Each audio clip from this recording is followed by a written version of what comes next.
नमस्कार, स्वागत है आप सभी का समृद्धि अनुराग कॉम्पिटेंस सेंटर चूरू के ऑनलाइन प्लेटफॉर्म पर। अब अभी हम पढ़ेंगे करंट अफेयर्स के कुछ क्वेश्चंस। करंट अफेयर्स का आज का अपना पहला क्वेश्चन है। तो पहला क्वेश्चन अपना अनुसंधान राष्ट्रीय अनुसंधान फाउंडेशन ANRF द्वारा इलेक्ट्रिक वाहन तकनीक को आगे बढ़ाने के लिए शुरू किए गए मिशन का नाम क्या है? तो उस मिशन का नाम बताना है जो क्या शुरू किया गया है, किसके लिए? इलेक्ट्रिक वाहन तकनीक को आगे बढ़ाने के लिए, जो इलेक्ट्रिक वाहन है उसको भी विकसित हो सके वो, उसके लिए। तो उस अभियान का या उस मिशन का नाम क्या है? तो उस मिशन का नाम है अपना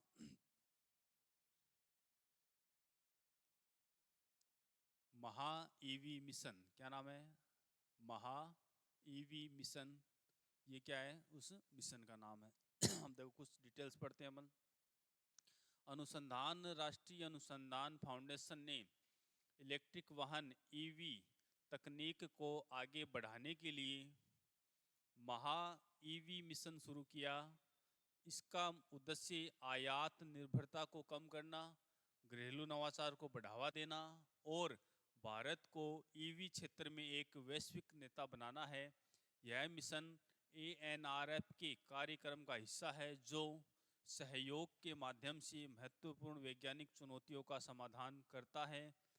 ध्यान केंद्रित क्षेत्रों में ट्रॉपिकल ईवी बैटरी, क्या है? Tropical EV battery, power electronics, मशीनें और ड्राइव्स PEMD और ईवी चार्जिंग इंफ्रास्ट्रक्चर शामिल है।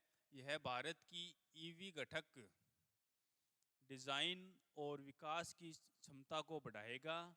मिशन वैश्विक प्रतिस्पर्धा, नवाचार और इलेक्ट्रिक गतिशीलता के साथ एक हरित टिकाऊ भविष्य को बढ़ावा देता है। ये थी अपनी इस मिशन के बारे में कुछ डिटेल्स। तो अब देखो अपना नेक्स्ट क्वेश्चन। नेक्स्ट क्वेश्चन है, किस राज्य सरकार ने सरकारी अस्पतालों में क्रोनिक किडनी रोगियों के लिए मुफ्त डायलिसिस की घोषणा की है? तो उस राज्य का नाम बताना है जिसने किडनी के जो मरीज है, पेशेंट है, उनके लिए फ्री में डायलिसिस करने की घोषणा की है। उनको मुफ्त में डायलिसिस किया जाएगा। तो उस राज्य का नाम है अपना हरियाणा। तो हरियाणा राज्य सरकार ने मुफ्त डायलिसिस की घोषणा की है। देखो इसके बारे में कुछ डिटेल्स हम पढ़ते हैं। हरियाणा सरकार ने सभी सरकारी अस्पतालों में क्रोनिक किडनी रोगियों के लिए मुफ्त डायलिसिस सेवाओं की घोषणा की है। यह पहल मरीजों पर वित्तीय बोझ को कम करने के लिए है, जो आमतौर पर डायलिसिस पर प्रति माह 20,000 से 25,000 खर्च करते हैं। हरियाणा सरकार इन खर्चों को वहन करेगी, जिससे वह कमजोर समुदायों का समर्थन करने और स्वास्थ्य सेवा को बेहतर बनाने की प्रतिबद्धता दिखाती है। अब देखते हैं अपना नेक्स्ट क्वेश्चन।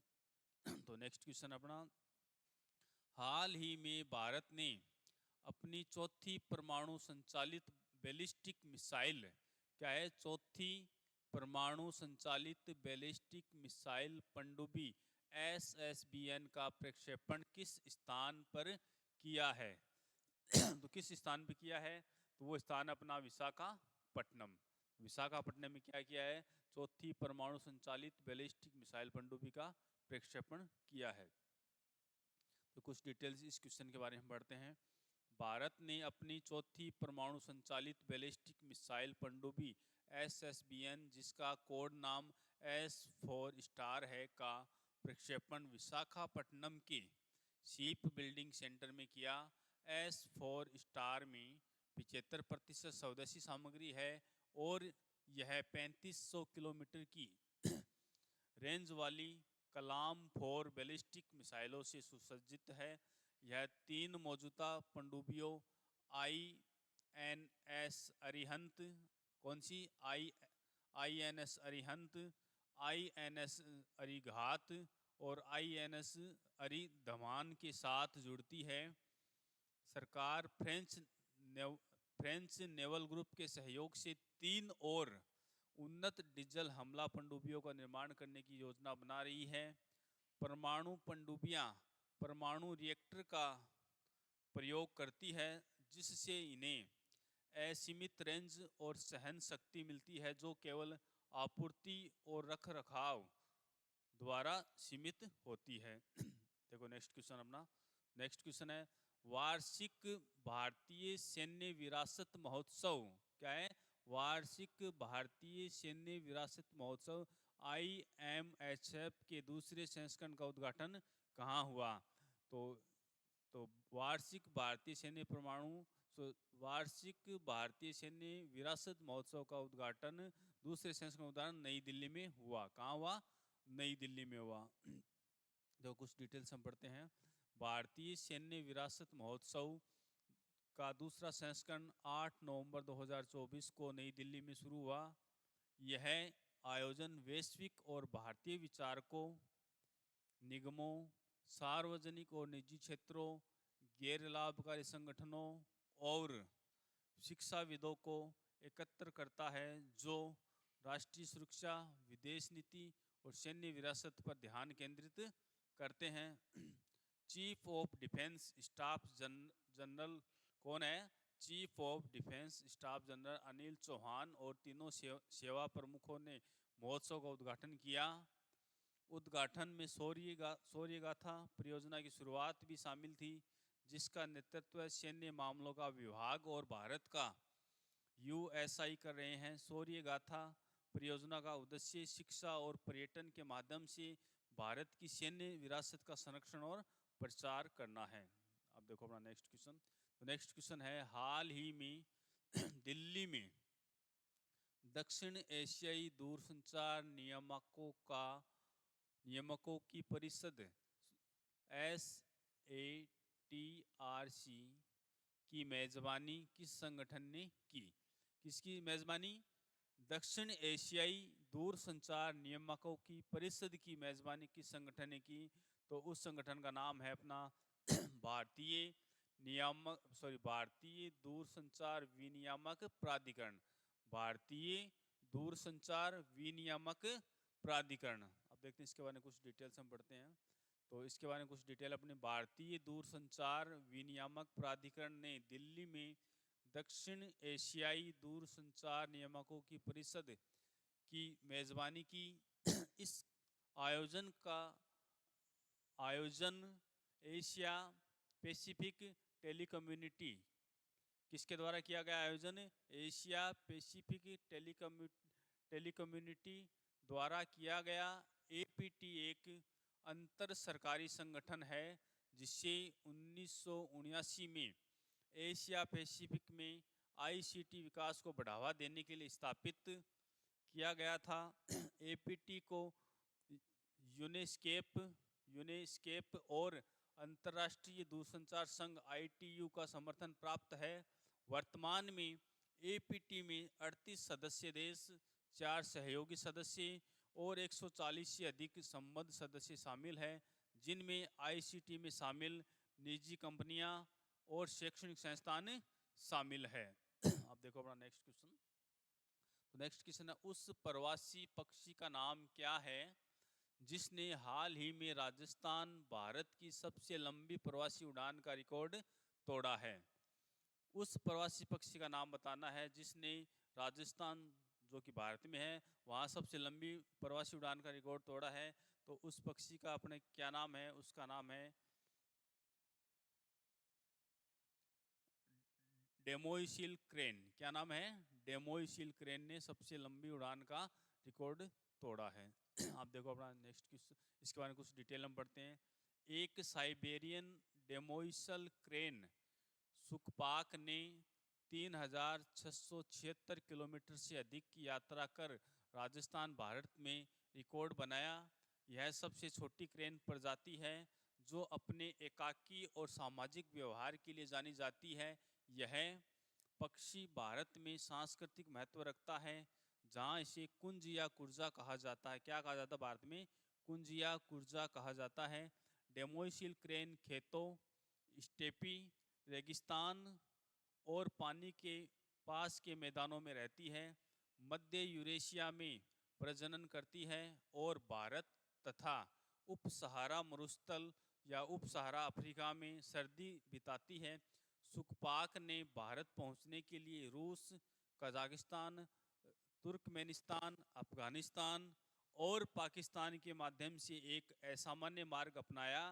संरक्षण प्रयासों में राजस्थान के खिच्चन में, कहाँ राजस्थान का जो खिच्चन नाम के स्थान है, राजस्थान के खिच्चन में भारत पहला डेमोसिल क्रेन रिजर्व शामिल है। तो भारत का क्या है, पहला डेमोसिल क्रेन रिजर्व कहाँ है, खिच्चन में है, शामिल है। उनकी संरक्षण स्थिति कम चिंता की है, उनकी संरक्षण स्थिति क्या है, कम चिंता की है, लेकिन वे आवास हानि और शिकार जैसी चुनौतियों का सामना करती है।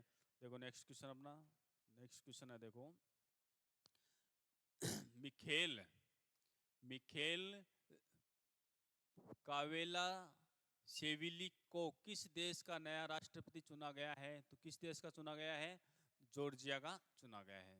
जॉर्जिया देश का नया राष्ट्रपति मिखेल कावेला शेविली को चुना गया है।